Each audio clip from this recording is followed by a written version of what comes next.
ஓய்வு பெற்ற மாவட்ட வன அதிகாரி திரு கே. முத்தையா அவர்களின் வாழ்க்கை தொடர்பான காணொளிகளை வழங்குவதில் மகிழ்ச்சி அடைகிறேன்.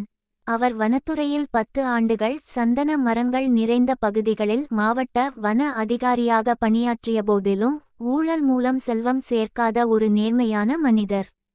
தனது வாழ்நாள் முழுவதும் ஒரு சிறிய வீட்டிலேயே அவர் வாழ்ந்தது இதற்குச் சான்றாகும். எனது இளைய சகோதரனால் புதிதாக கட்டப்பட்ட வீட்டில் ஒரு மாதம் மட்டுமே வசித்தார். தனது பழைய வீட்டில் புதிய கட்டிடம் கட்டப்பட்டபோது கான்வென்ட் சந்திப்புக்கு அருகில் உள்ள எனது இரண்டாவது சகோதரரின் வீட்டில் 1.5 ஆண்டுகள் வசித்தார்.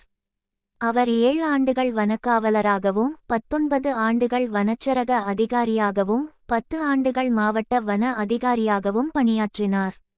மேலும் தனது 3 மகன்களின் திருமணத்திற்காக வரதட்சணையோ அல்லது திருமணச் செலவுகளோ கேட்டதும் இல்லை, பெற்றதும் இல்லை.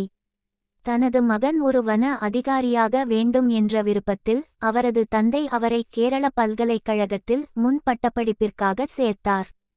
திருவனந்தபுரத்தில் உள்ள கலக்குட்டத்தில் விற்பனை செய்வதற்காக காட்டிலிருந்து மூங்கில் மரங்களை வெட்ட அனுமதி பெறுவதற்காக வன அதிகாரிகளுடன் பழகியபோது அவர்களின் பணியால் அவர் ஈர்க்கப்பட்டார்.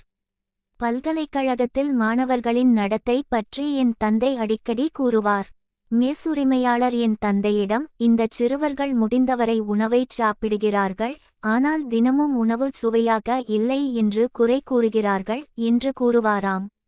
இது என் தந்தையின் குணநலனை நன்கு பிரதிபலித்தது. அதாவது இளம் வயதிலேயே மற்றவர்களை கேலி செய்பவர்கள் மற்றும் விமர்சிப்பவர்களுடன் அவர் சகவாசம் வைத்துக்கொள்வதில்லை.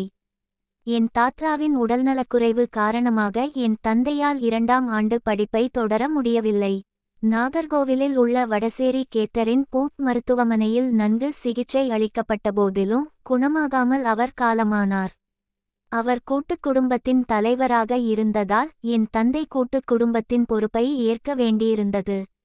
18 வயதிலேயே அவர் அனைத்து பொறுப்புகளையும் எதிர்கொள்ள வேண்டியிருந்தது. இது அவரது வாழ்க்கை வரலாற்றின் பகுதி 1 ஆகும். மீதமுள்ளவை அடுத்ததாக பதிவிடப்படும்.